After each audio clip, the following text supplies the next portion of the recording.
spark of a C-class was once as familiar in the Garden of England as cherries, hops and women. Victorian rivalry left Kent inundated with railways. The country branches, like that to Westerham, have special memories for those who worked them, as Mick Wright recalls the steam era.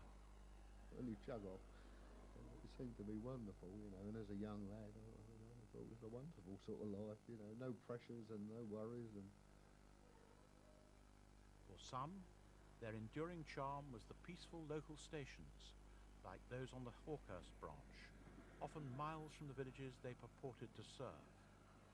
For others, it was the fussiness of small tank engines trailing white smoke across the countryside, as regular as the seasons. In North Kent, the line to Grain remains open for freight, but even the attractions of All Hallows could not save the passenger service. To the end, the engine men took pride in their charges, as Brian Jeffrey relates. We had to work on the cab all day, and if you went up in some of them cabs, they was like a new pin. Everything shone, all the brass work, we used to clean all the brass work there, we used to put oil on the board up front and all the rest of it, so it looked all nice. And the floor, you could have ate your dinner off the floor on them, because we was working on it, Victorian locomotives, designed for suburban duties, were put to good use on the branches long after their main line days were over.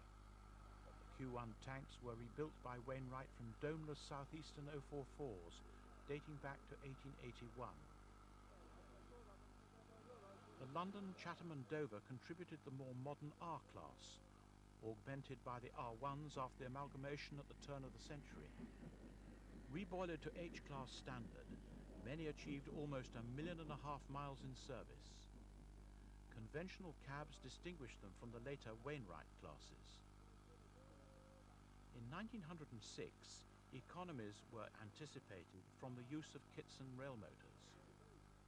These proving inadequate for timekeeping on gradients, the P-class was introduced and ran trials on all 3 branches. Their coal capacity was limited, and they too were underpowered for passenger work. In southern days, the carriage portions of the rail motors were converted into pull and push sets. Expiring 440s worked out their days in stately decline. 7-foot wheels and sandpipes set for forward running were not ideal for branch work. This rake of 6-wheel stock greeted passengers at Westerham in the roaring 20s. Curiously, it was an inability to stop which brought about the transfer of the Sentinel rail car from Devil's Dyke to Tunbridge. Greater flexibility arose from the use of an adequate locomotive coupled to a pair of carriages fitted with driver's cab and air controls for reverse running. An air reservoir adorns the top of 1707's tank in this view at Westerham. The H-class was far too useful to confine to the branches. Many spent arduous lives at busy urban sheds like Bricklayers' Arms, or found gainful employment on carriage shunting duties around the coast. They began to retire to the country following the advance of electrification.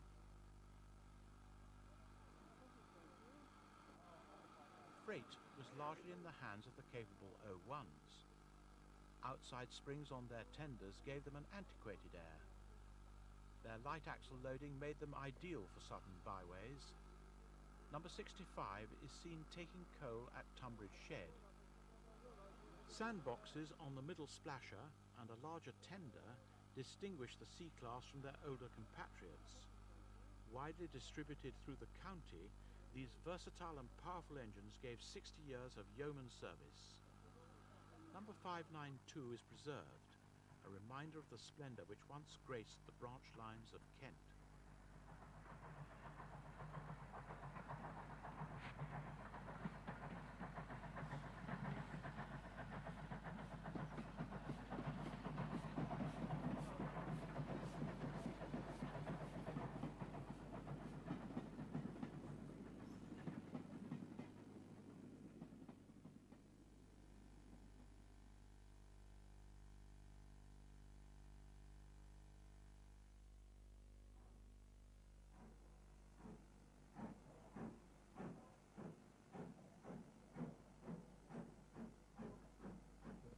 Western line was a pretty little line. It was almost idyllic, you know. I used to love it, being on your own. Oh, I could do that all day. I loved that whole thing, that whole pull and push. The western branch diverged from the Southeastern Railway's main line between Chislehurst and Sevenoaks. From the beginning, it aspired to serve gentlemen who were busied in London.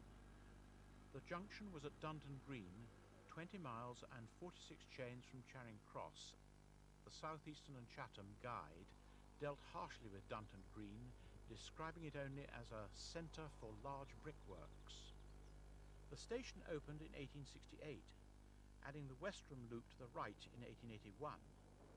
Subsequently, a new signal box was built beyond the down main line. A ramp on the up platform enabled engine men to receive the single-line tablet on an endless wireway from the signal box.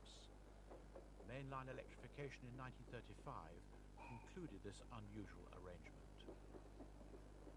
A trailing connection from the up main line served the western branch, a loop and 3 sidings being provided.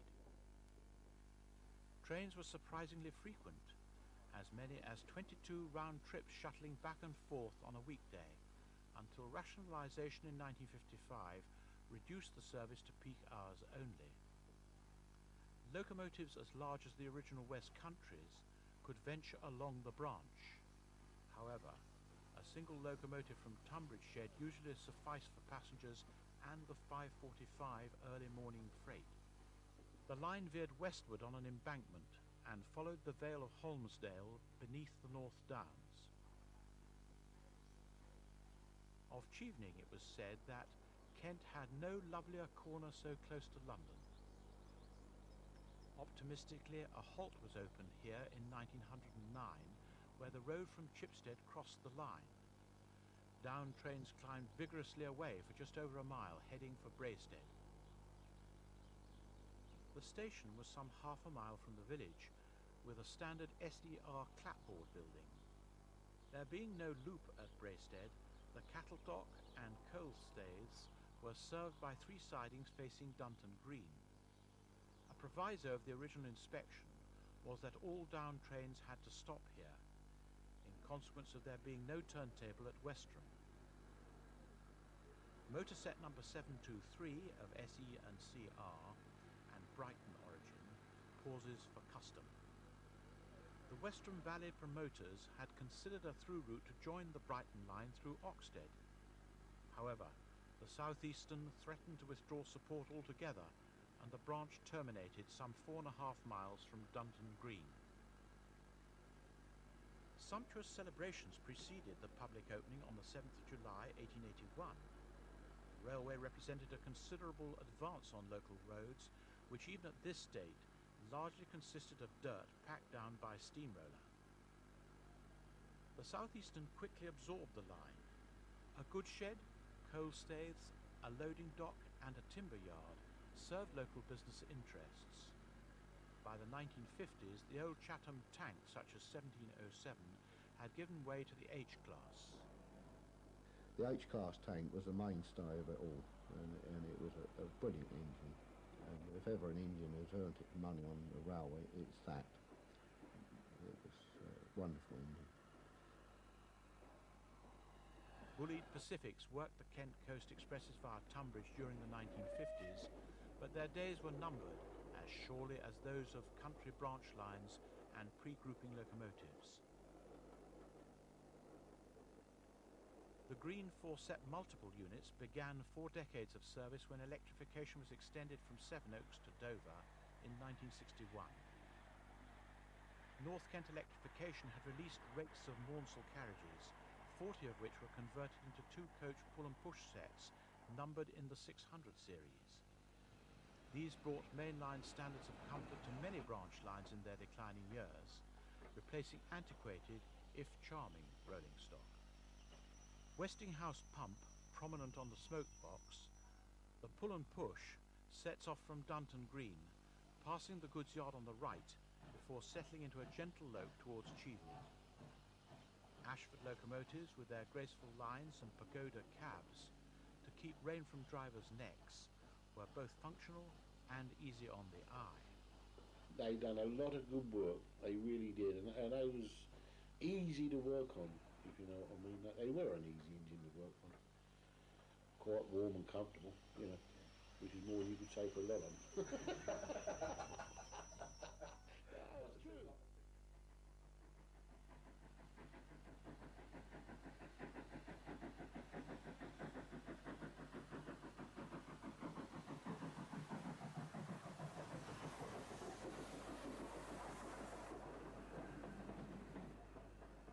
Approaching Braested, the train passed over the points to the goods yard. These sidings were worked by ground frame, released by the electric single line token. After its last passenger commitment, the H-class, rostered to duty 310, could shunt Braested on the 8:50 p.m. freight from Westerham, which took 40 minutes to meander back to Dunton Green. The village felt the impact of popular motoring during the 1930s. Away from the A25, the station retained its rural tranquility. Soon the valley was to echo to a more persistent traffic than the hourly pull and push sauntering towards Westerham.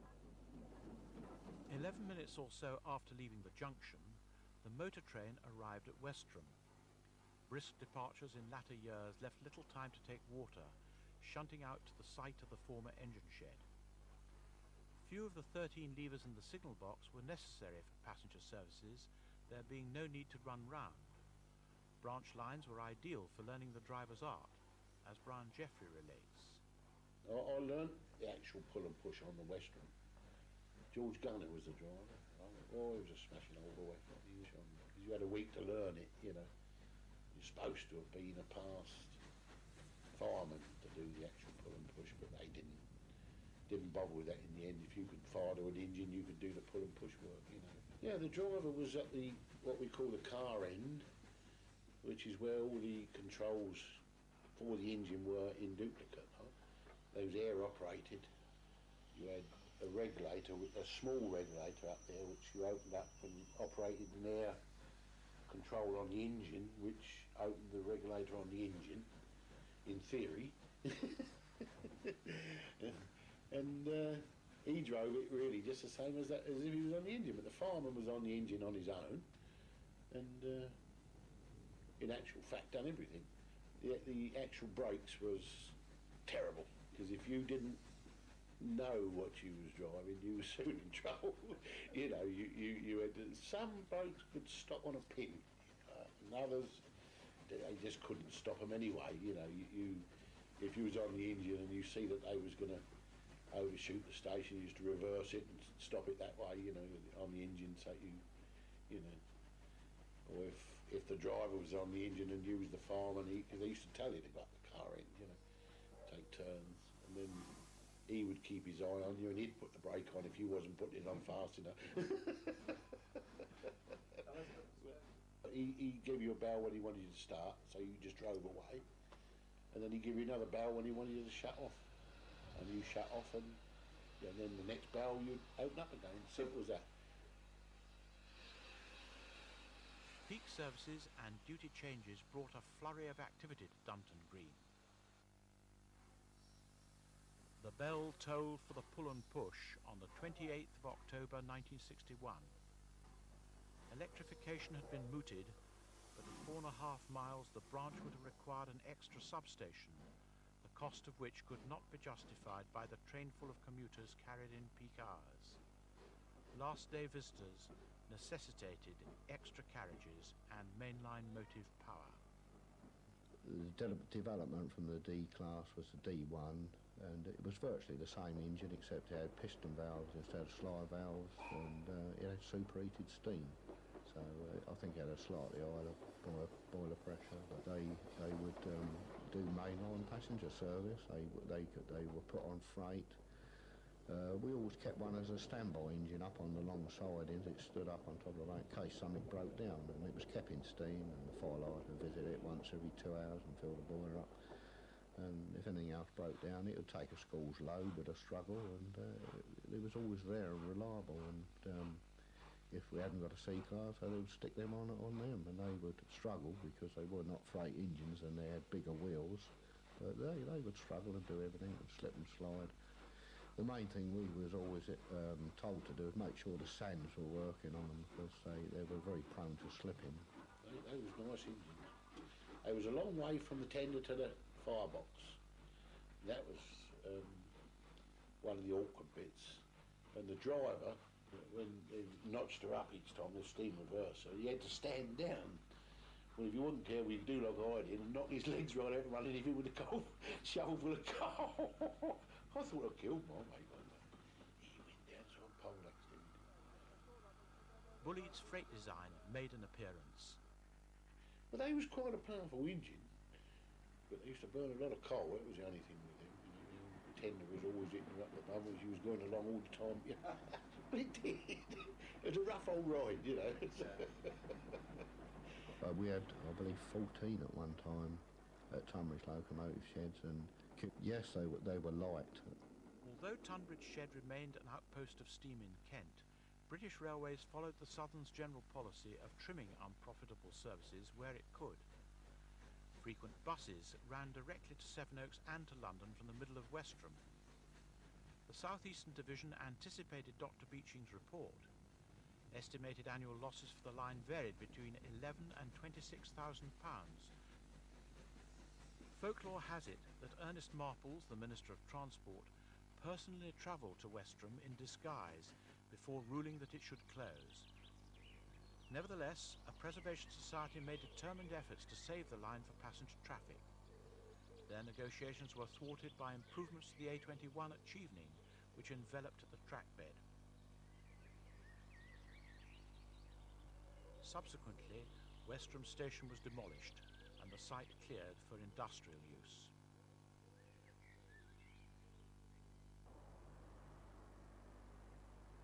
Recycling bins marked the forecourt, which became a turning point for bus operators.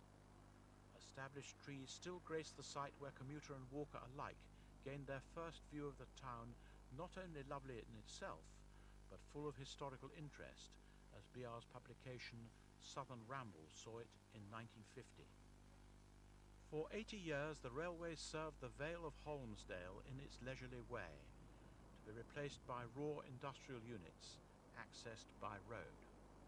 Reminders exist for the historian to savour.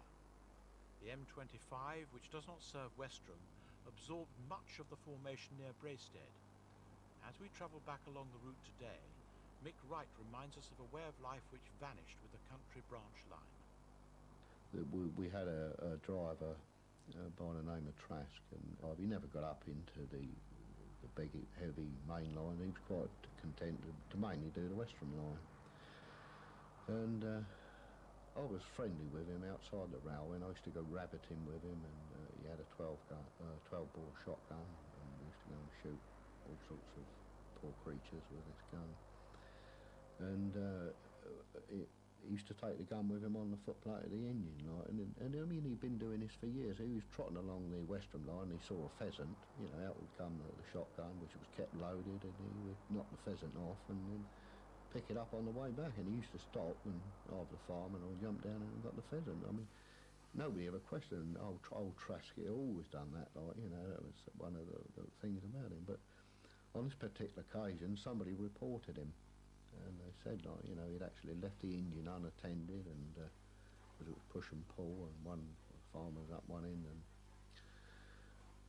nipped down and got this pheasant, and he got reprimanded for 3 days for that. Other than that, nobody ever bothered. Everybody knew Trasky did it. I mean, he used to bring the shotgun into the... When he booked on, he had it in a case, like, and if he'd had a good time on it, he'd get 3 or 4, and it was good for a pheasant. I mean, other than that, he caught rabbits in his spare time, and he was always bringing, you know, a brace of rabbits in, and a very likeable character.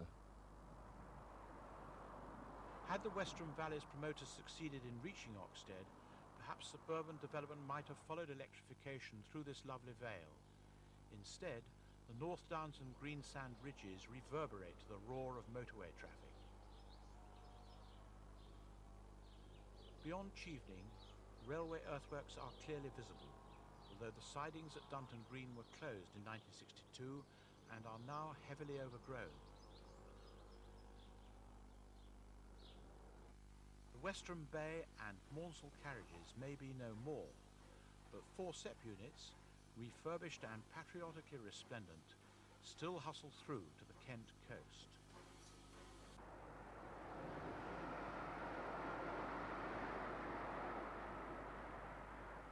A subway still leads beneath the formation of the Western Line, 35 years after closure, whilst the Victorian station building remains. The signal box succumbed in 1973, and a platform extension covered the branch's junction.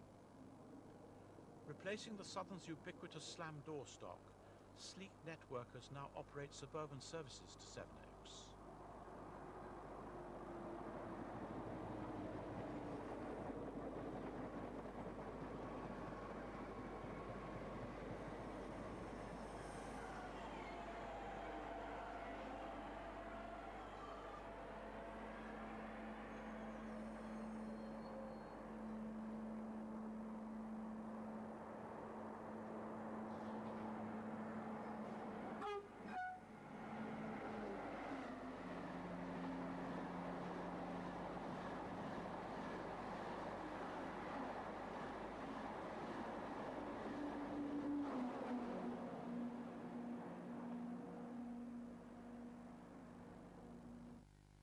The Western branch belonged to the era of gas lamps and telegraph poles. The modern railway passes it by.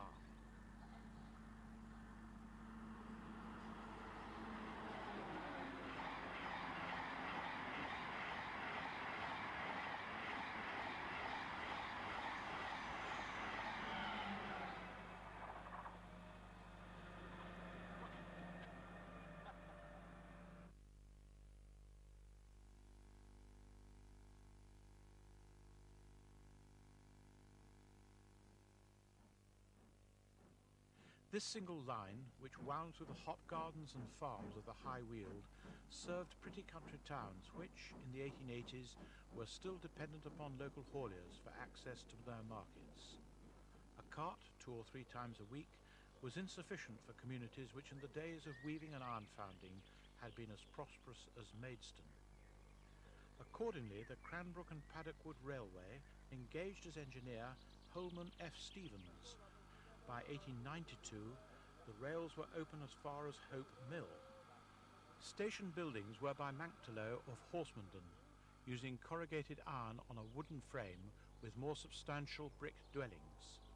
The layout at Hawkhurst anticipated through running to Appledore, an ambition never realised. The South Eastern worked the line from its inception, and Tunbridge Shed provided the regular branch engine. Hawkhurst trains departed from the Up Bay to the left of this signalman's view of Paddock Wood. There was no direct connection from the Down Main Line. Leaving the bay, passenger trains passed over a diamond crossing and underneath the signal box, which spanned the rails on brick pillars. A connection to the branch was also possible through the small goods yard. For 1,000 yards, the branch ran alongside the main line before turning southeast across gently rising farming land. A siding at Churn Lane Crossing was in use in BR days for the unloading of shoddy to fertilise hops, while another once served a small brickyard, of which little remains. The gradient stiffened for down trains, reaching a summit inside the 86-yard tunnel beneath the road to Collier Street. Horsemondon had sidings on either side of the running line, and could hold a freight or empty stock in its loop for passing purposes. The railway necessarily followed the River Tees between sandstone hills. Goudhurst, on the distant ridge, was almost a mile from its station. Aspiring passengers at least had the benefit of some exquisite Kentish scenery to enliven their descent to Hope Mill, some 250 feet below, among the trees. The river threaded past the goods yard, where 3 sidings were provided. Passenger trains could cross at Goudhurst, there being a platform and shelter alongside the down line.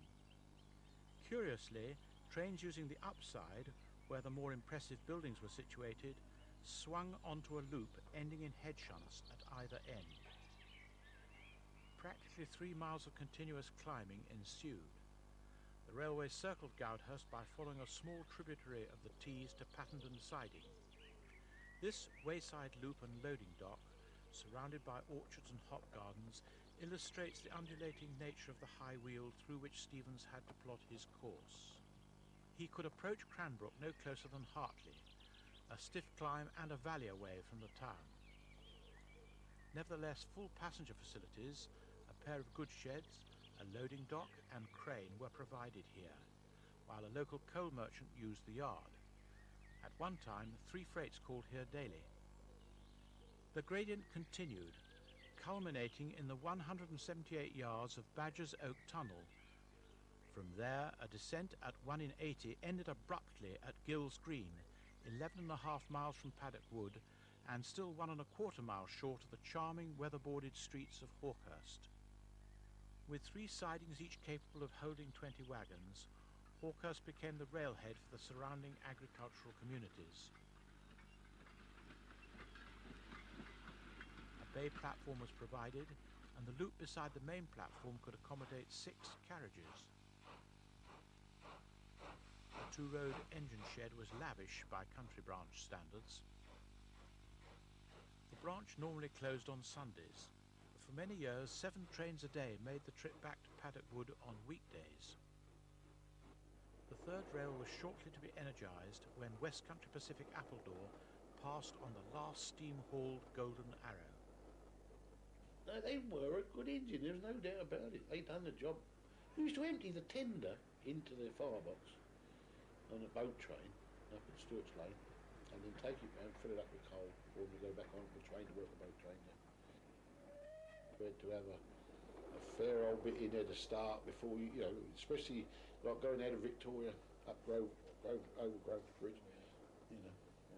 You was all on your own. Well, on that side they had a banker, but he only pushed them up the bank as far as Grosvenor Bridge, and that was, he dropped off, you know. The rest was yours. Characteristic of post-war southern steam was the branch trains simmering in the bay, while the schools hustled rakes of Maunsell carriages through to the coast. Stopping trains followed, ambling along the main line from Tunbridge to Ashford, with anything from a C to an L1 or Mogul, connecting with trains to Maidstone West and Strood or Hawkhurst.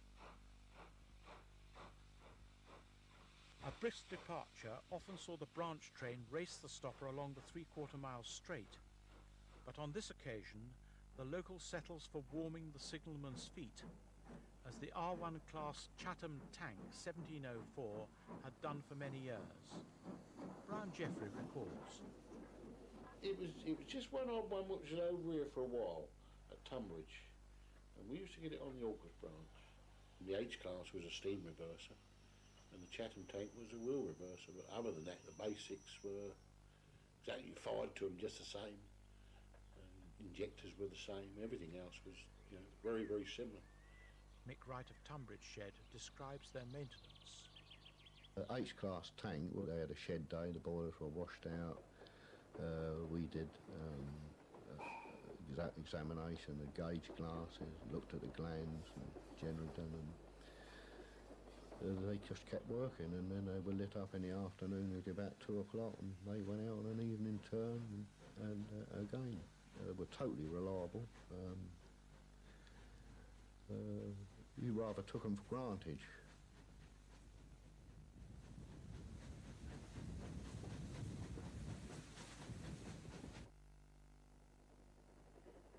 Sporting the Westinghouse pump fitted to her smoke box in 1952, 1512 storms up the gradient to Cranbrook. Along the 300-foot platform, passengers are not in evidence, although there was still work for the crew to contemplate. When you left Cranbrook, you went up the hill into, up and over the hill. Yeah, it was a fair old plot up there.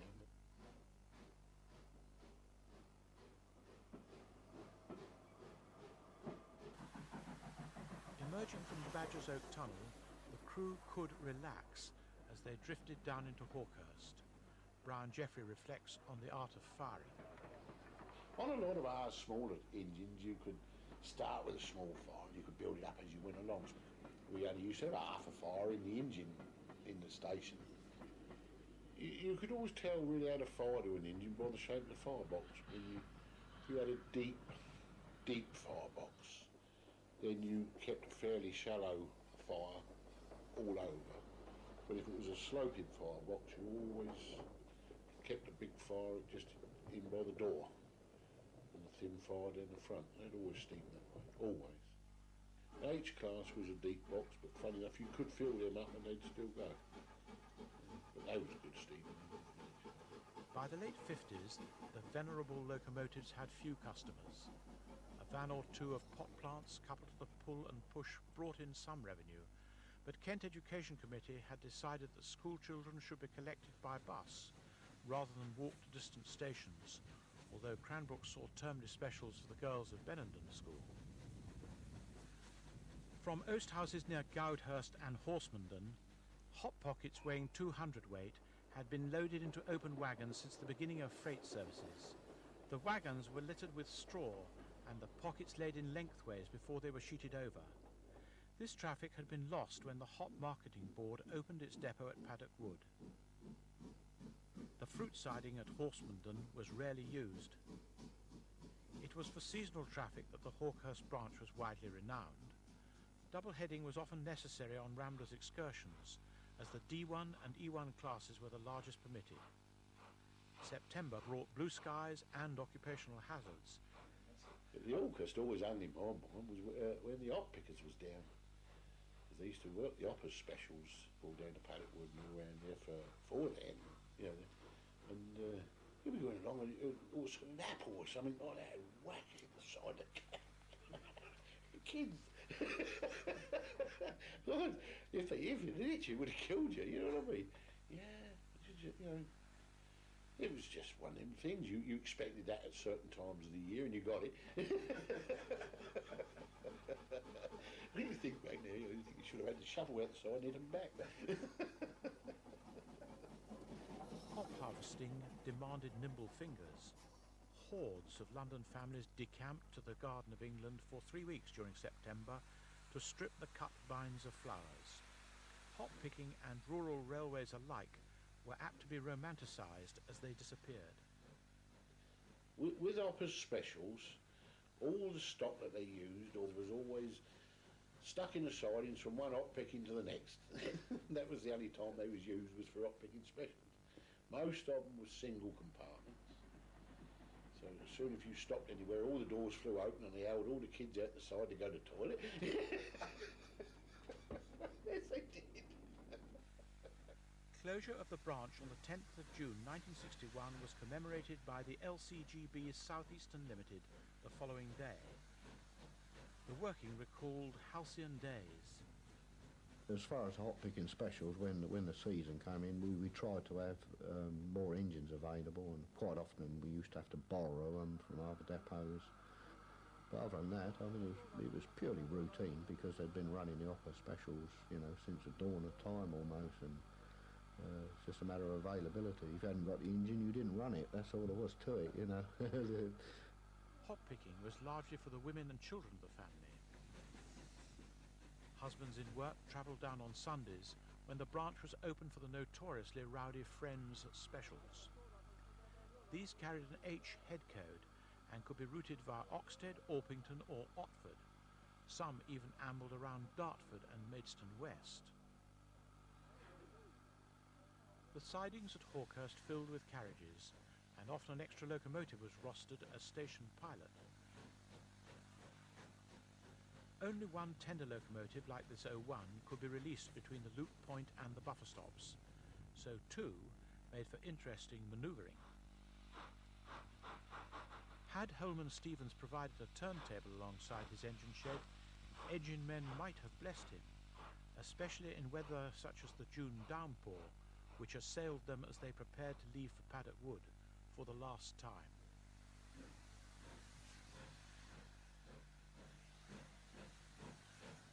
Closure brought few immediate changes to Goudhurst. Along the branch, sleepers decayed and rails gently rusted for some 3 years before removal. The trackbed and right-of-way through some of the most beautiful countryside in southeast England quickly returned to agricultural use. Only a breach in the line of trees now reveals the railway's course through fruitful orchards and ploughland. A Southern Railway cast iron notice and a pair of steps mark the line's terminus today.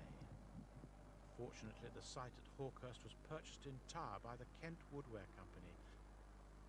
Inspection of the approach road reveals the foundations of the corrugated iron buildings which were to become the trademark of lines engineered by Holman Stevens. The trackbed of the run-round loop has been infilled to the level of the platforms, as shown in this view from the buffer stops. The signal box has been attractively preserved in the green and cream of the southern region. From here the signalman would descend to collect the single-line tablet as trains arrived. 14 levers sufficed for points and signals. Having been reduced to one track in 1931, the engine shed now has none, but both it and the goods shed continue to give good service. The embankments and cuttings are visible to the west of the A229 around Badger's Oak Tunnel. The Maidstone and District Bus Company had established a garage in the heart of Hawkhurst as early as 1920. Even at conveniently situated Horsemonden, the number 97 ran half-hourly to Tunbridge Wells for 9pence. At Cranbrook, Manktillow's buildings have stood the test of time. The goods shed remains in use, and the station building and signal box, unlike those at Goudhurst, survive in private hands, although their occupants no longer wake to the hiss of steam and the clash of buffers. Hawker's branch, we used to go down with the freight first thing in the morning, a C-class, work a C-class down with it as a freight, and then we used to get the train out at Hawker's and come back as a passenger train back to Paddock with the first one up in the morning. It was misty, well, foggy really, more than mist. And it was just beginning to get light, and then you could see the cows looking at you through the field, and that's the only way it was.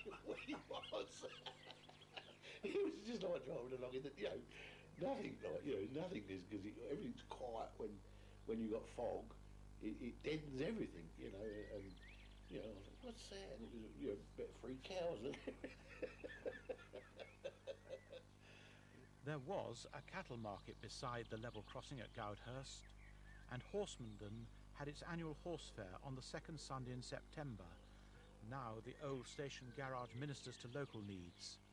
In passing, Mick Wright recollects routine maintenance procedures for the Westinghouse air pump. The controls worked on a system whereby if it was in a shut position, then it was neutralised. There were pressures either side of a piston, and directly you increase or decrease the pressure the other side, then a lever would operate. But all the time there was air pressure there, and if the pump stopped, the reservoir would last for a little while. There were tanks, no reservoirs, and if you saw the pressure going much below about 50 pounds, you realise you're either not going to have air controls, or you better get along there and hit it with an hammer. You've got quite adept at doing that, it'll last us till we get to Walkhurst, or it'll last us till we get to Western, and then we'll hit it before we come away again and pump her up. The attractive Churn Lane crossing house is privately owned.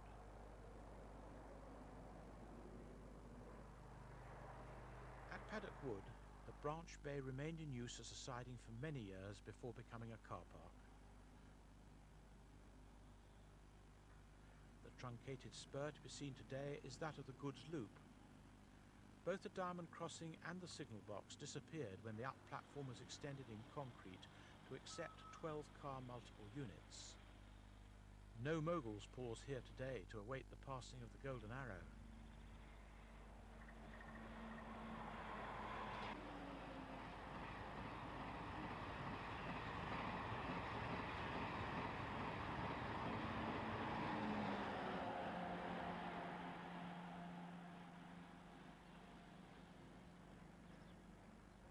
The Hawkhurst train is long departed, but Paddock Wood is still as Black's guide described it in 1901, a place of interest chiefly to railway lovers, so that this is one of the places where Kentish men spend a proportion of their lives in waiting for trains and discussing the agricultural prospects of the fine green country around.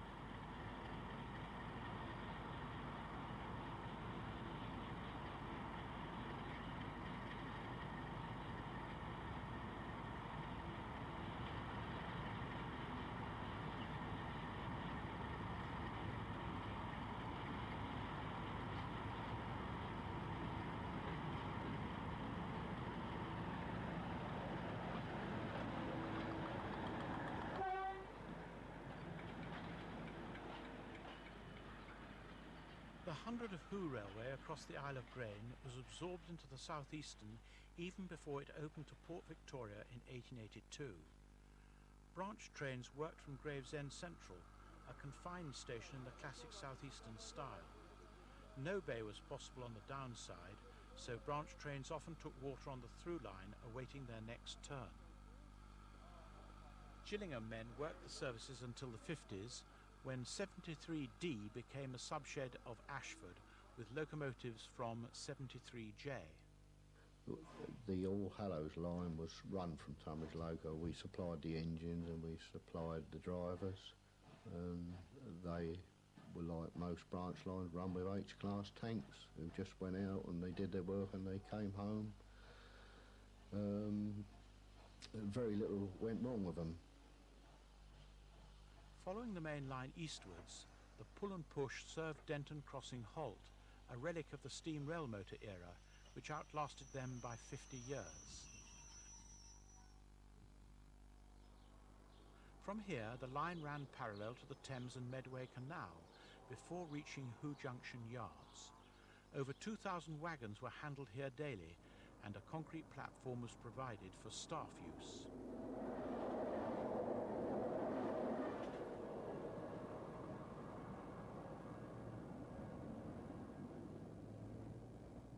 In 1950, a Z-Class 080 and two C060s were required to shunt the yards, which were particularly busy at night.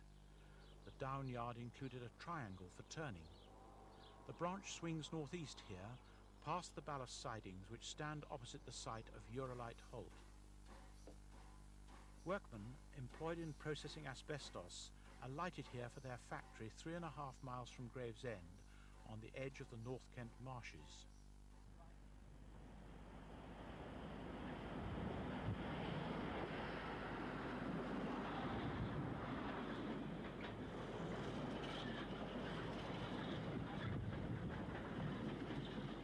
Regular freight has been the saviour of the 100 of Hoo Railway. Near Church Street, a half-mile spur serves Brett Marine, block trains of dredged aggregate running as required. Cliff boasted a lay-by siding opposite the platform. To the small goods yard on the upside behind the station buildings came carts bearing fruit and vegetables, milk, brewer's grain and explosives. The sidings have returned to nature, as have the loop and platform face added in 1934 to enable passenger trains to pass. Access to London's markets may have been a revelation to the isolated villagers of Hoo. However, this could not explain the southeastern's keen interest. Its objective was the deep water to be found at the mouth of the River Medway. The London, Chatham and Dover's continental passengers took advantage of this at Queenborough, and the southeastern eagerly foresaw their route cutting 11 miles from the journey to London by rail. Trains paused here to exchange tokens for the 1 in 66 climb over the spine of Hoo to High Halstow. The bleak peninsula enjoyed a sinister reputation. Prison hulks lurked in the mists of the Thames, and marsh fever was endemic. Impecunious young men, it is said, would bring their richer wives to honeymoon on Grain, only to leave at once on urgent business. Returning a week later, they could find themselves widowers of greater means. Now known as malaria, the fever carried off strangers and children alike in the vicinity of Cooling Castle, as the graveyard known to Dickens testifies. Only reclamation of marshland for farming in the late 19th century banished the mosquito from its stagnant domain. A deep cutting marks the summit near High Halstow, from which the line descends to the level crossing near Wybourne Farm. A wooden halt once served the village, 5 miles from Hoo Junction. This was replaced in concrete by the Southern Railway. The lane to the station originally ran to Wybourne Siding, which trailed into the single line in the up direction. Ramshackle crossing gates and the sash-windowed signal box were supplanted in turn by their modern equivalents, flashing lights and grey boxes of electronics. Hoo St Warburg where the 1881 census included the inhabitants of the Union Workhouse, lies 2 miles south of Charnel Street. 2 road overbridges remain, although a recent bypass has obliterated the picturesque station. To the left of the approach road ran the Chattenden Naval Tramway, a standard gauge connection to the munitions depot at Lodge Hill. The signalman prepares to exchange tokens as local passenger trains drift in from Gravesend, passing the small goods yard. Their pre-grouping 060s were still well regarded. The C-class usually pulled the old-fashioned wooden-sided wagons, and they would pull very, very heavy loads. I remember on one occasion counting 40 wagons behind a C-class, belting away up towards London, going past Tunbridge Loco, and I can see the fireman shoveling on the coal, all the man, black smoke coming out the top, and this engine really working its guts off like to get going. Oh, that was a brilliant little engine. Brilliant engine, C-class. You could do most things with a C-class. Well, if you look at the H-class and the C-class, it's virtually the same boiler,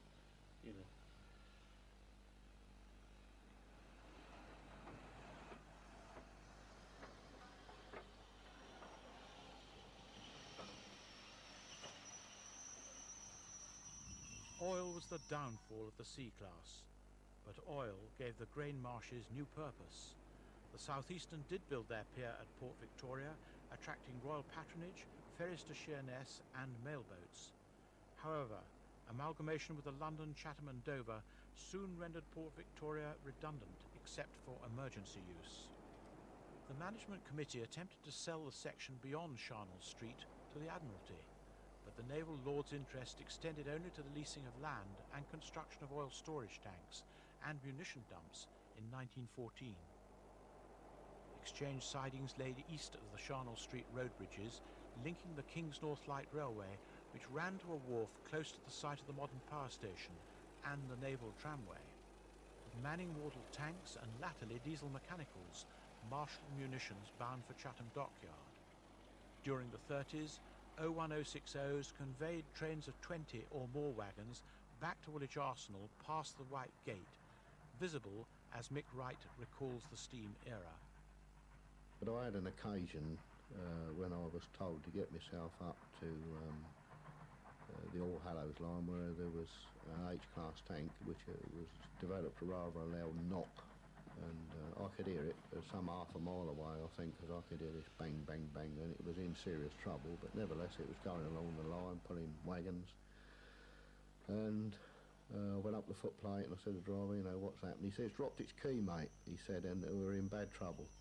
What boiler should have been washed out, but being short of engines, he said, didn't get a boiler wash out, and it's been priming. So I've taken water and the piston had hydraulicked, and the result of that was that it pushed the piston rod cone back into the crosshead, and the key dropped down, and it was simply going flopping to and fro, and the piston was hitting the cover as well, and we came to a shuddering halt.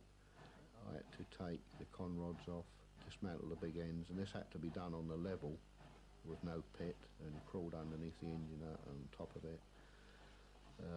Once the big end rod was down, we sawed lumps of wood and we pushed the piston rod up so it hit the front cover and wedged the piston so it couldn't float around.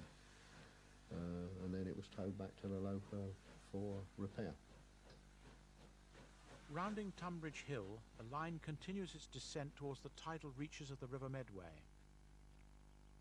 Belluncle Halt, another some distance from habitation, was known in the freight timetable as Miskin's Siding. The yard, which was operated by Ground Frame, has recently been cleared for building. Beyond Belluncle, the line leaves the higher ground and begins its long sweep through a desolate landscape of salt marshes, inlets and jetties. The 600 or so inhabitants of Stoke had no station when the line opened. By 1932 they had 2, half a mile apart. Mick Wright continues. I wanted to see it happening, and we started off and to give it a run and see what would happen, and we were chugging along the line, and I was standing on the running board looking under the boiler and thinking to myself, well, it's definitely that. And I could see a face the other side, and it was the driver, and he decided to walk along, and I was talking to him underneath the boiler. And I said to him, well, then you better be up on the footplate. Well, he said it was green. The last one I saw was green light, so we'd be all right. And he sort of nipped back to the cab and took over driving again. Stoke Junction Halt was built beside the level crossing over the road to Grain. Here and to the east, bushes and grass are all that remain of the speculative venture which encouraged all and sundry to visit the balmy shores of the River Thames. The southern forged northwards across open pasture land. Quagmires, locally known as fleets, were crossed on foundations of old sleepers. The All Hallows on Sea Estate Development Company donated land and capital towards the building of the railway to serve the anticipated crowds. A mile and 3/4 from Stoke Junction Halt, the new line ended, some distance short of the shingle beach at Bell's Hard. A new terminus and goods shed were erected among fields, soon subdivided into building plots. The Southern did its best. All Hallows is so popular, proclaimed its magazine. The bright lights of Westcliff-on-Sea shone like beacons from the Essex shore. Indeed, in the first full summer of operation, 1933, more than 62,000 passengers were carried on Sundays alone. 13 trains ran daily, most making connections at Gravesend, whilst weekends saw through workings from London and the Medway towns, some lucky trippers encountering the last of the pre-grouping six-wheel coaching stock. A single platform face soon proved inadequate, and in April 1933, improvements yielded an island platform capable of accepting 9-coach trains. The track, as far as Stoke, was doubled. A water tower and 50-foot turntable completed the facilities for engine men. The flats of Albany Court and the British Pilot Inn greet visitors today, but not the 5,000 houses, the hotels, restaurants, theatres, cinemas, holiday camp, yachting centre and zoo promised in 1937. An amusement park, though hardly 4 times the size of Blackpool's, did appear. A miniature railway ran trippers to the beach. Post-war excursions did continue briefly, but the track to Stoke was singled 4 years before the sun set on all passenger services across the 100 of Who in 1961. 35 years on, Brian Jeffrey's days on the pull and push link are fondly remembered. It was always your mate. You wouldn't go in all that far anyway, and there was always cup of tea the other end, and you know. But there was, I don't know, there was a lot more comradeship, I suppose, is the right way to put it. I'd still been on it now, and I'd still be there now if it was still steep. And that's without a doubt.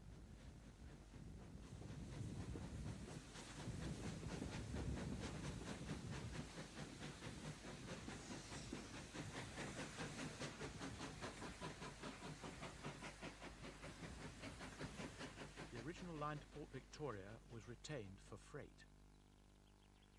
Grain Halt was abolished when a brand new station was opened in 1951 to serve workers at BP's vast Anglo-Iranian oil refinery.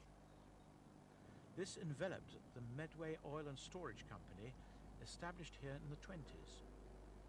Beyond the level crossing box stood a loop and lengthy island platform.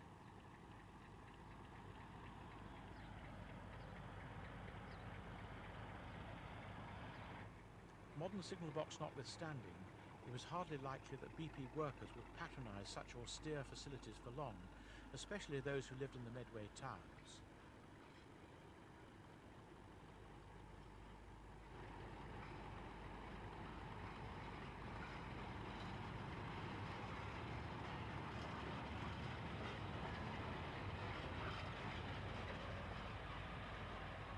Aggregates are now unloaded in a deep water anchorage close to Port Victoria. 400 feet of wooden pierhead originally graced the estuary mud. The Duke of Cambridge saw it as an immense convenience in time of peace, but in time of war an absolute necessity. The Admiralty agreed and stripped it of usable timber in World War II. Trains had preferred the safety of dry land for a decade previously. Only the railway's hotel endured on the long and level marshes. Beyond the gates at Grain, all is industry.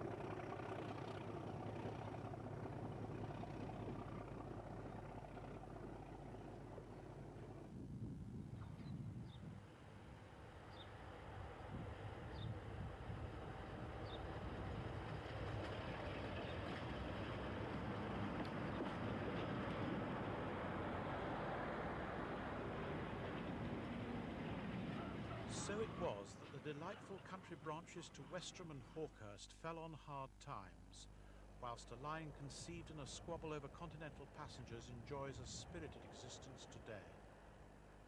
The 100 of Who branch is a reminder that, where railways are concerned, great expectations are not always confounded.